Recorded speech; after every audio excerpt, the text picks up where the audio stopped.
Polynomial जो chapter है, topic है, उसके बारे में पढ़ेंगे। पॉलिनोमियल टॉपिक आपके लिए नया है, लेकिन फिर भी मैं कोशिश करूंगा कि आपको इसको आपके प्रीवियस नॉलेज से जोड़ करके मैं आगे बढ़ूं। तो आपने प्रीवियस क्लास में, 8th क्लास में, 7th क्लास में आपने अलजेब्रा, मैथमेटिक्स की जो अलजेब्रा ब्रांच होती है, उस अलजेब्रा ब्रांच में आपने कुछ चैप्टर पढ़े होंगे, चाहे वो लीनियर इक्वेशन वाले हो या फिर फैक्टराइजेशन वाले चैप्टर हो। तो उन्हीं फैक्टराइजेशन वाले चैप्टर्स में आपने अलजेब्रिक एक्सप्रेशन के बारे में पढ़ा होगा। उसी का आगे का रूप आता है पॉलिनोमियल्स। इस पॉलिनोमियल चैप्टर पर आने से पहले आपको कुछ कीवर्ड्स याद रखने होंगे, जो कि इस चैप्टर में आपके पास में बहुत यूज होगा उनका। हर क्वेश्चन में उनके लिए आपको एक पहचान बनानी होगी, आइडेंटिफिकेशन, कि ये क्या चीज है, उसको किस नाम से जाना जाता है। तो ये कीवर्ड्स जो है आपको याद रखने हैं। उन कीवर्ड्स में सबसे पहले आता है वेरिएबल। जब भी अलजेब्रा स्टार्ट हो या पॉलिनोमियल चैप्टर हो या फैक्टराइजेशन हो, तभी आपके माइंड में सबसे पहले वेरिएबल के बारे में आ जाना चाहिए। वेरिएबल क्या चीज होती है? वेरिएबल बचा, जो वेरिएबल वर्ड बना है, ये दो वर्ड्स के ज्वाइन होकर के फॉर्मेशन से बना है, वेरी और एबल। इन दोनों वर्ड्स के वर्ड फॉर्मेशन से वेरिएबल बना है। अब वेरी का मतलब होता है बेटा भिन्न भिन्न। क्या होता है? भिन्न भिन्न, VERY, वो वेरी, वो होता है बहुत, जिसको कि अपन बोलते हैं वेरी इंपॉर्टेंट, ठीक है। और ये वेरी है जिससे बनता है वेरियस, वेराइटी, ठीक है। ऐसे वर्ड बनते हैं। तो वो वाला वेरी है जिसका मतलब होता है भिन्न भिन्न, अलग अलग। और एबल का मतलब होता है सकना या समर्थ। अर्थात इसके वर्ड मीनिंग से हमारे को इतना पता लग गया है कि जो भिन्न भिन्न ले सकने में समर्थ हो, ठीक है। अब क्या लेने में समर्थ है, या क्या क्या क्या ले सकता है वो भिन्न भिन्न, इसके लिए आपको आगे वाले देखिए, एनी रियल वैल्यू, ठीक है, एनी रियल वैल्यू। अब नंबर सिस्टम में मैंने आपको रियल नंबर्स के बारे में बताया था। रियल नंबर्स क्या होते हैं? जो रेशनल नंबर, इरेशनल नंबर, उनका जो कॉम्बिनेशन होता है उसको अपन रियल नंबर बोलते हैं। यानी कि रियल नंबर्स में आपके पास सभी नंबर आ गए, नेचुरल नंबर भी इंक्लूड है, इंटीजर्स भी इंक्लूड है, होल नंबर भी आता है, ठीक है, रेशनल भी आते हैं, इरेशनल भी आते हैं। तो हम कह सकते हैं कि a variable can take any real value, ठीक है। अगर आपको पूछा जाए कि what do you mean by variable या व्हाट इज वेरिएबल, तो you can say that a variable can take any real value, कि एक वेरिएबल कोई भी जो वास्तविक मान है वो ग्रहण कर सकता है, ले सकता है। अगर दूसरे वर्ड्स में अगर अपन इसके बारे में कहना चाहें तो देखिए, a variable has no fixed value. एक वेरिएबल की कोई फिक्स वैल्यू नहीं होती है, ठीक है। अब तीसरी चीज मैंने लिखी है कि अपन पहचानेंगे कैसे कि वेरिएबल कैसा होता है, उसकी शक्ल कैसी होती है, लिखा हुआ कैसा दिखेगा वो है। तो उसके लिए दे रखा है कि variables are denoted by symbols XYZ PQR, ऐसे जो अल्फाबेट के नंबर्स, लेटर्स होते हैं, उनसे इसको नॉर्मली डिनोट किया जाता है, जो हमारा वेरिएबल होता है, ठीक है। वेरिएबल को बच्चों चर भी बोल सकते हैं, अर्थात जो जिसकी कोई फिक्स वैल्यू नहीं हो, फिक्स जगह नहीं हो, जो हमेशा बदलता रहता है, उसको हम चर बोलते हैं। तो वेरिएबल समझ गए होंगे बच्चे। ये वाला आपको विशेष रूप से ध्यान रखना है कि इसका सिंबॉलिक नोटेशन क्या होता है, XYZ PQR LMN, ठीक है। ये तो इनके द्वारा तो इसको रिप्रेजेंट करते हैं, डिनोट करते हैं।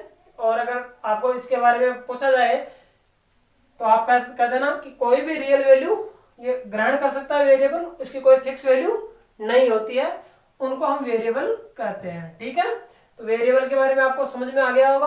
अब नेक्स्ट जो हमारे पास कीवर्ड आता है वो आता है कांस्टेंट। सेकंड हमारे पास में आता है कांस्टेंट। कांस्टेंट का मतलब होता है एचर, ठीक है। अर्थात constant has fixed value, constant की एक फिक्स वैल्यू होती है। Constant can not take any real value, constant ऐसा नहीं कि कोई भी वैल्यू वो ले सकता है, उसकी एक वैल्यू फिक्स होती है। जनरली जो रियल नंबर्स होते हैं हमारे पास में, उन रियल नंबर्स को हम नॉर्मली क्या कहते हैं, कांस्टेंट कहते हैं। जैसे कि हमारे पास 1 2 3 4, ठीक है। इस प्रकार से अगर आप हमारे पास में नंबर्स दिखे हैं इस चैप्टर में जिनके पास में कोई वेरिएबल नहीं होना चाहिए, तो अकेले ये नंबर्स दिखे हैं तो इनको बच्चों कांस्टेंट कहा जाता है। क्या कहा जाता है, कांस्टेंट। हम कांस्टेंट के नाम से इनको रिकॉग्नाइज करेंगे, पहचान करेंगे। तो कांस्टेंट फिक्स्ड वैल्यू होती है, जैसे 4 है तो 4 की फिक्स वैल्यू है 4 ही है ये, ठीक है। 3 है तो 3 है, इसको अपन 3.1 नहीं समझ सकते।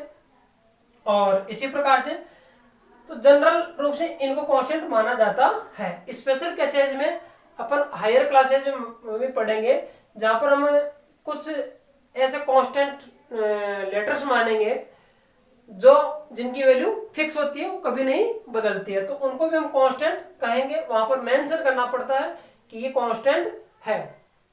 कभी कभार कांस्टेंट वैल्यूज को हम एबीसी से भी डिनोट करेंगे, ठीक है।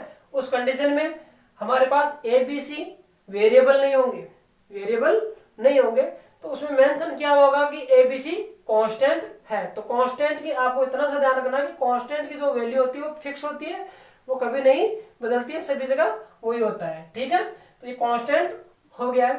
थर्ड कीवर्ड जो हमारे पास में आता है वो आता है ऑपरेशन।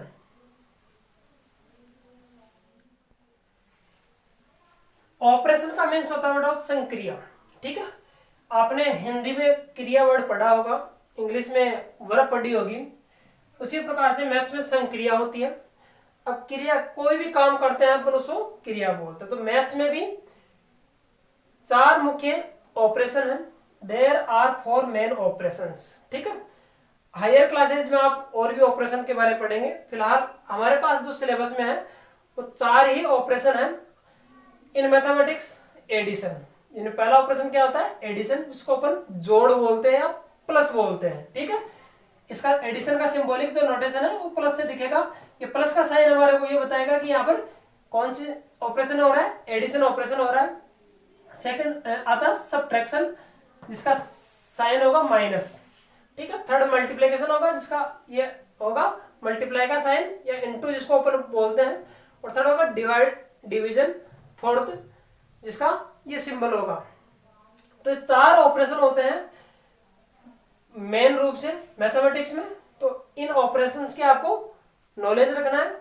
ये भी हमारा इनमें जो हमारा चैप्टर स्टार्ट होगा उसमें ये इनका बहुत ही इंपॉर्टेंट रोल होगा, जिनमें आपको रिकॉग्नाइज करना पड़ेगा, क्योंकि इन्हीं सिंबल्स की सहायता से, इन्हीं ऑपरेशंस की सहायता से हम लोग डिसाइड करेंगे कि इसमें नंबर ऑफ टर्म्स कितने हैं, इसका कोएफिशिएंट क्या है, वो आगे की बातें हैं। तो इनको ऑपरेशन कहा जाता है। तो ये हमारे पास में थर्ड कीवर्ड हो गया इस चैप्टर का। नेक्स्ट आता है अलजेब्रिक एक्सप्रेशन। नेक्स्ट कीवर्ड की बात करते हैं तो हमारे पास में अलजेब्रिक एक्सप्रेशन आता है, जिसका आपने प्रीवियस क्लास में नाम भी सुना होगा। और अगर आपने भूल भी गए हो तो वापस इस वर्ड को माइंड में रखिए, बीजीय व्यंजक। ये क्या चीज होती है, the combination of variable, constant and operation. अभी जो हमने तीनों चीज पढ़ी है, वेरिएबल पढ़ा, ऑपरेशन पढ़ा और कांस्टेंट पढ़ा, इन तीनों का अगर कॉम्बिनेशन तैयार कर दिया जाए तो उस कॉम्बिनेशन को हम लोग किस नाम से जानते हैं, अलजेब्रिक एक्सप्रेशन के नाम से। वो हमारे पास जो 8th क्लास तक नॉर्मली हम उसको अलजेब्रिक एक्सप्रेशन के नाम से ही जानते हैं। लेकिन अब हमारे पास जो सेकेंडरी एजुकेशन या फिर हायर सेकेंडरी या हायर एजुकेशन होगी, उसमें हम इनको पॉलिनोमियल्स के नाम से जानेंगे। तो समझ गए होंगे कि अलजेब्रिक एक्सप्रेशन और पॉलिनोमियल सेम ही है। अलजेब्रिक एक्सप्रेशन में नंबर ऑफ टर्म्स लिमिटेड होते हैं और पॉलिनोमियल में अनलिमिटेड होते हैं, आगे तक चले जाते हैं। तो अब समझने वाली बात है कि ना कॉम्बिनेशन कैसे तैयार होता है। तो सबसे पहले इन तीनों को मिलाना है, ठीक है। जैसे अपन 3 चीज मिलाकर कोई मिश्रण तैयार करते हैं, ठीक है, उसी प्रकार से इन तीनों को, एक वेरिएबल ले लीजिए, अब वेरिएबल की डिफाइन क्या बताई थी मैंने कि जो जिनकी वैल्यू फिक्स नहीं होती है, कोई भी रियल वैल्यू ग्रहण कर सकता है और उनका सिंबॉलिक नोटेशन होते हैं एक्स वाई जेड। तो मैं एक्स जैसे मान लो वेरिएबल ले लिया, एक ऑपरेशन ले लो, ठीक है, ये प्लस ऑपरेशन ले लिया मैंने, 4 ऑपरेशन बताए थे, प्लस माइनस मल्टीप्लाई और डिवाइड वाला, और एक कांस्टेंट वैल्यू ले ली जैसे 5। 5 क्या है? कांस्टेंट है, ठीक है, न्यूमेरिकल वैल्यू है, बिना वेरिएबल की है, इसलिए इसको कांस्टेंट माना जाता है। तो अगर एक्स की बात करें तो एक्स क्या है बच्चों? वेरिएबल। प्लस क्या है? ऑपरेशन, ठीक है, और 5 क्या है? Constant value. लेकिन जब इस होल की बात करें, इस पूरे की बात करें, तो ये कहलाता है क्या? अलजेब्रिक एक्सप्रेशन या फिर पॉलिनोमियल। क्या कहलाता है? पॉलिनोमियल, जिसको अपन बहुपद भी जानते हैं। ये थोड़ा सा माइंड में रख लीजिए नॉलेज के लिए। बहुपद, ठीक है, पद का मतलब होता है टर्म्स, ठीक है, बहुत का मतलब अनेक। तो x प्लस 5 क्या हो गया बच्चों? पॉलिनोमियल या अलजेब्रिक एक्सप्रेशन, ठीक है।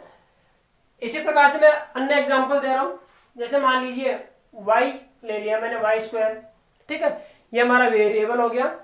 अब की बार मैंने माइनस ऑपरेशन लिया है और 6 ले लिया कांस्टेंट, तो वाई स्क्वायर माइनस 6 ये भी अनदर पॉलिनोमियल हो गया। ये पॉलिनोमियल का ही एक एग्जांपल है। नेक्स्ट हम चलते हैं, जैसे मान लीजिए मैंने ले लिया p वेरिएबल ले लिया, p वेरिएबल ले लिया और इसको डिवाइड कर दिया 16 से, तो ये p अपॉन 16 भी क्या हो गया? पॉलिनोमियल हो गया, ठीक है। इसी प्रकार से आगे 5 मल्टीप्लाई जेड क्यूब जेड, तो 5z जो है 5z, इसको ये भी एक क्या है? पॉलिनोमियल ही है, अलजेब्रिक एक्सप्रेशन ही है। तो समझ गए होंगे कि अलजेब्रिक एक्सप्रेशन और पॉलिनोमियल क्या चीज होती है। मैं रिपीट कर रहा हूं, combination of variable, constant and operation, इन तीनों का अगर कॉम्बिनेशन तैयार कर दे तो किस नाम से जाना जाएगा? अलजेब्रिक एक्सप्रेशन या पॉलिनोमियल, ठीक है। अगर एग्जांपल देने की बात करें, इस प्रकार से हम एग्जांपल दे सकते हैं, ठीक है। आगे भी दे सकते हैं, जैसे x square minus 4x plus 5, ये अपन ने इस प्रकार से फैक्टराइजेशन पढ़ा था, 8th क्लास में आपने पढ़ा होगा, फैक्टर किए होंगे अलजेब्रिक एक्सप्रेशन से। तो ये हमारे पास अब पॉलिनोमियल ही हम इसको पढ़ेंगे, पॉलिनोमियल अलजेब्रिक एक्सप्रेशन। इसी प्रकार से आपने ऐसे भी फैक्टर किए होंगे इसके भी, तो ये भी क्या था बच्चों? पॉलिनोमियल ही था। अब उसका हम आगे का नॉलेज प्राप्त करेंगे, लेकिन वहां पर हम अलजेब्रिक एक्सप्रेशन से जानते थे, अब पॉलिनोमियल से जानेंगे, ठीक है। तो ये पॉलिनोमियल हो गए। अब आगे हम पढ़ते हैं इनके टाइप्स के बारे में, classification of polynomials.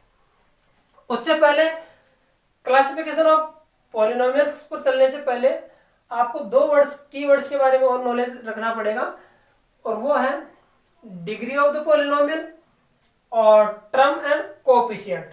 Terms and coefficient, ये 3 वर्ड और याद करने पड़ेंगे। तो देखिए ये क्या होता है। नेक्स्ट हम देखते हैं, सबसे पहले तो जैसे अपने पॉलिनोमियल वर्ड के बारे में भी पढ़ा कि पॉलिनोमियल क्या होता है, तो इस पॉलिनोमियल को इतना बड़ा लिखने के बजाय अगर हम इसको सिंबल्स के रूप में राइट करना चाहें, तो इसका सिंबॉलिक होता है fx। सिंबॉलिक नोटेशन क्या होता है? fx, और px भी यूज करते हैं, दोनों ही इसके सिंबॉलिक नोटेशन है। ये इसके ब्रैकेट में जो अक्स लिखा है ये वेरिएबल होता है, यानी कि जो पॉलिनोमियल हम लिखने जा रहे हैं तो उसमें अक्स वेरिएबल होगा। हम चाहें इसको एफ वाई भी राइट कर सकते हैं, लेकिन उधर वाई, उस पॉलिनोमियल में वाई वेरिएबल होगा। इसी प्रकार से अपन पी जेड भी कर सकते हैं, पीटी भी कर सकते हैं, कुछ भी आ सकता है। यहाँ पर वेरिएबल आएगा जो उस पॉलिनोमियल में एग्जिस्ट होगा, ठीक है। तो ये वाला सिंबॉलिक नोटेशन है इस पॉलिनोमियल का।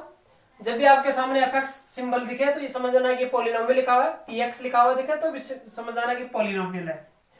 अब मैंने एग्जांपल लिया है f x is equal to x square minus 4x plus 5। इस प्रकार से लिखा जाता है बेटा, कोई भी पॉलिनोमियल क्वेश्चन में दिया हुआ होगा उसको हम इस प्रकार से राइट करेंगे f x is equal to. अब देखिए इस पॉलिनोमियल में हमारे पास में एक्स वेरिएबल है, इस पॉलिनोमियल में एक्स वेरिएबल है, इस कारण से एफ एक्स लिखेंगे। अगर यहाँ पर ये क्वेश्चन ऐसे होता P square minus 4p plus 5, तब हम यहाँ पर p लिखते हैं।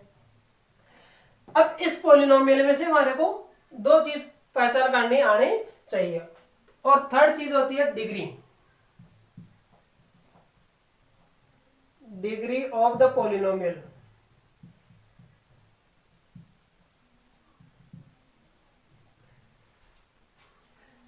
एक पॉलिनोमियल देख करके आपके पास में ये तीन चीज पूछ सकता है वो।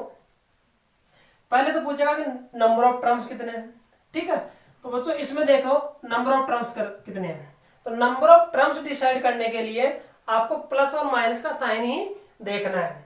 तो आप यहाँ पर ये माइनस का साइन है और ये प्लस का साइन है, ठीक है। इस कंडीशन में हमारे पास अगर देखें तो तीन टर्म है। पहला टर्म तो हो गया एक्स स्क्वायर, दूसरा हो गया माइनस का 4x और थर्ड हो गया +5। तो इसमें नंबर ऑफ टर्म्स कितने हैं? 3। इसमें 3 नंबर ऑफ टर्म्स है इस पॉलिनोमियल में। इसी प्रकार से हमारे पास अगर ये आता है x + 5, तो इस कंडीशन में हमारे पास नंबर ऑफ टर्म्स कितने हैं? 2, ठीक है। इसमें 2 ही टर्म है। इसी प्रकार से x² / 5 आ गया। बताइए इसमें कितना टर्म है? बच्चों एक ही है। देखिए यहाँ पर न तो प्लस का साइन है न माइनस का साइन है, इसमें केवल ये डिवाइड का सिंबल है, लेकिन इसको इंक्लूड नहीं करते तो ये अकेला है, ठीक है। इसमें एक ही टर्म है। अब इसमें बताइए देखिए 5x², इसमें कितने टर्म है? एक ही है, ठीक है। अगर आपके पास पूछे कि 5x² + 7, इसमें कितने टर्म है? इसमें कितने टर्म हो गए? 2 टर्म हो गए, ठीक है। इसी प्रकार पूछ ले कि 7x² + 5x², इसमें कितने टर्म है? तो बच्चों ये दिखने में तो 2 दिख रहे हैं, लेकिन दोनों ही लाइक टर्म है। दोनों ही क्या है? लाइक टर्म है, क्योंकि इनको ऐड करने पर 12x² हो जाता है। तो इस कंडीशन में ये एक ही टर्म माना जाएगा। हाँ, अगर आपके पास में ऐसा होता 7x² + 5x, उस कंडीशन में ये कितने टर्म होते हैं? 2। और अगर इस प्रकार से होता तो ये एक टर्म माना जाता है, ठीक है।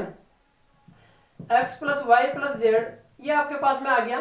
तो इसमें बेटा 3 वेरिएबल है, 1 2 3, 3 वेरिएबल है। इन सब में हमारे पास एक ही वेरिएबल था, ठीक है। तो हम इनको बोलेंगे पॉलिनोमियल इन 1 वेरिएबल, पॉलिनोमियल इन 1 वेरिएबल। और इसको बोलेंगे पॉलिनोमियल इन 3 वेरिएबल, पॉलिनोमियल इन 3 वेरिएबल। और इसमें टर्म कितने हैं? 3 है। इसके 3 टर्म है, 3 पद है। जो पद वर्ड है उसका इंग्लिश वर्ड होता है टर्म, TERM, ठीक है। 3 पद है बेटा ये। तो समझ गए होंगे आप। आराम से नंबर ऑफ टर्म्स फाइंड कर सकते हैं। कोई भी आपके पास पॉलिनोमियल गिवन हो, उसमें आपको प्लस और माइनस का साइन देखना है, और उसके बाद में देखना है कि ये कितने हैं, उनको काउंट कर लीजिए, आपके पास नंबर ऑफ टर्म्स आ जाएंगे। ध्यान रहे लाइक टर्म नहीं होनी चाहिए, लाइक टर्म एक ही बार काउंट होंगे। नेक्स्ट आता है कोएफिशिएंट्स, ठीक है। कोएफिशिएंट किसका फाइंड करवा रहा है? जैसे हमारे पास यहाँ पर पहला टर्म था x², इस x² का कोएफिशिएंट कितना है? तो बच्चों x² यहाँ पर इसके आगे कितने से मल्टीप्लाई हो रहा है? ये कितने टाइम आ रहा है x²? तो 1 टाइम ही आ रहा है यहाँ पर। तो उस कंडीशन में यहाँ पर हमारे पास कोएफिशिएंट ऑफ x² कितना हो जाएगा? 1 हो जाएगा। इसी प्रकार से देखिए ये x जो कितने टाइम आ रहा था? 4 टाइम आ रहा है, ठीक है। तो इस कंडीशन में और साइन है माइनस का, तो x का कोएफिशिएंट कितना हो जाएगा? -4। ये अपन ने 8th क्लास में भी पढ़ा था कि जो इससे मल्टीप्लाई, वेरिएबल से जो आगे मल्टीप्लाई के रूप में होता है, न्यूमेरिकल डिजिट, न्यूमेरिकल जो वैल्यू होती है, वो कोएफिशिएंट के रूप में उसको हम जानते हैं, कोएफिशिएंट होता है वो। नेक्स्ट आता है कांस्टेंट टर्म, अर्थात जिनमें वेरिएबल नहीं हो, केवल न्यूमेरिकल वैल्यू। अब न्यूमेरिकल वैल्यू तो ये भी है, लेकिन इसके साथ में क्या है? वेरिएबल मल्टीप्लाई हो रखा है, इसलिए इसको अपन कांस्टेंट नहीं समझ सकते बच्चों। हाँ, ये +5 है, ये हमारे पास कांस्टेंट टर्म है। तो किसी भी पॉलिनोमियल में आपको कांस्टेंट टर्म रिकॉग्नाइज करना आना चाहिए। कांस्टेंट टर्म कौन सा होगा? जिसमें कोई वेरिएबल नहीं हो, वो इंडिपेंडेंट हो। क्या हो? इंडिपेंडेंट। तो इसका दूसरा नाम बच्चों इंडिपेंडेंट टर्म भी है।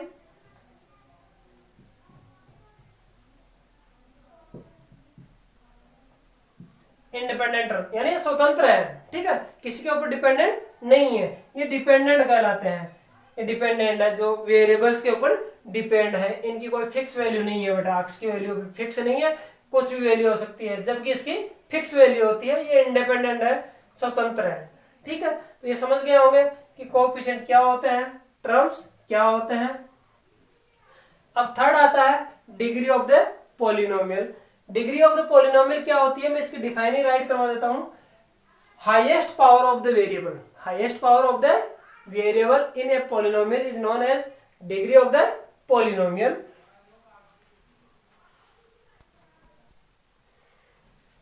डिग्री ऑफ द पॉलिनोमियल क्या होता है, highest power of variable, highest power of the variable.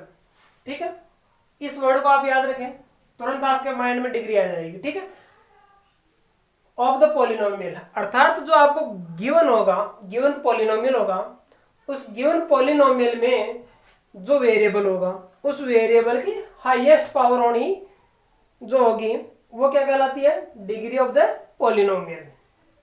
Examples में देखिए, ये आपके पास कोई पॉलिनोमियल है, ठीक है, एफ एक्स पॉलिनोमियल का सिंबॉलिक नोटेशन है और एक्स प्लस वाई वो पॉलिनोमियल है। इसमें बताइए वेरिएबल कौन है, 5 तो वेरिएबल है नहीं, एक्स वेरिएबल है, तो इसकी पावर कितनी है, ये 1, तो ये 1 इसकी क्या होगी, डिग्री।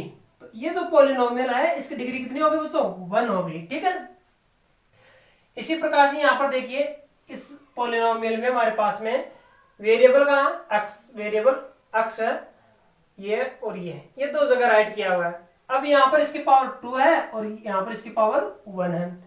इसमें वो तो एक्स की पावर 0 होती है। कांस्टेंट जो टर्म होता है उसमें वेरिएबल की पावर कितनी होती है, 0 होती है। ठीक है, क्योंकि एक्स की पावर 0 की वैल्यू 1 होती है और 1 को 3 से मल्टीप्लाई करते हैं 3 आता है। इस कंडीशन में ये इनविजिबल होता है, अदृश्य होता है।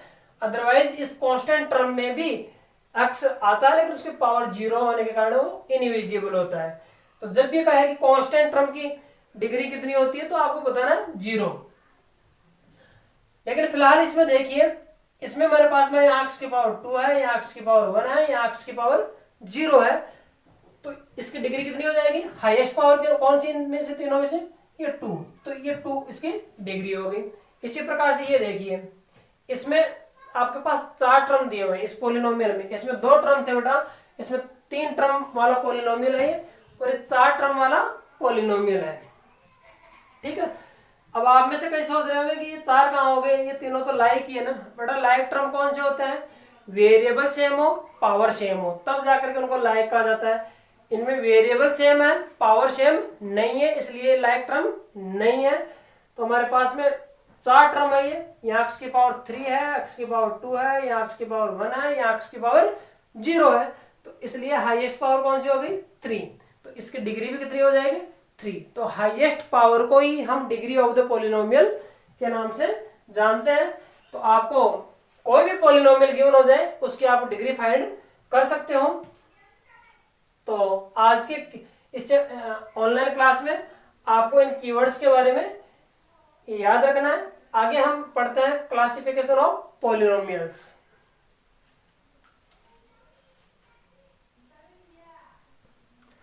क्लासिफिकेशन ऑफ पॉलिनोमियल्स हम हमारी जो अगली क्लास है उसका हमारा टॉपिक होगा। तो आज के लिए ये डेफिनेशंस है, ये जो कीवर्ड्स मैंने बताए हैं इनको अपने नोटबुक में राइट कीजिए। जो भी डेफिनेशन आपको राइट करनी है उस वीडियो को पॉज कीजिए, पॉज करके उसको अपने फेयर नोटबुक में राइट डाउन कर लीजिए और लर्न कीजिए। उसके बाद में हम कल पढ़ेंगे क्लासिफिकेशन ऑफ पॉलिनोमियल्स के बारे में। तो उम्मीद करता हूँ ये चीजें जो मैंने बेसिक बताया इसका, कीवर्ड्स के बारे में, डेफिनेशंस के बारे में, वेरिएबल, कांस्टेंट, तो आप याद रखें, तैयार रखेंगे ताकि हमारा अगला जो टॉपिक है क्लासिफिकेशन ऑफ वो आपके समझ में आ सके। ठीक है, थैंक यू।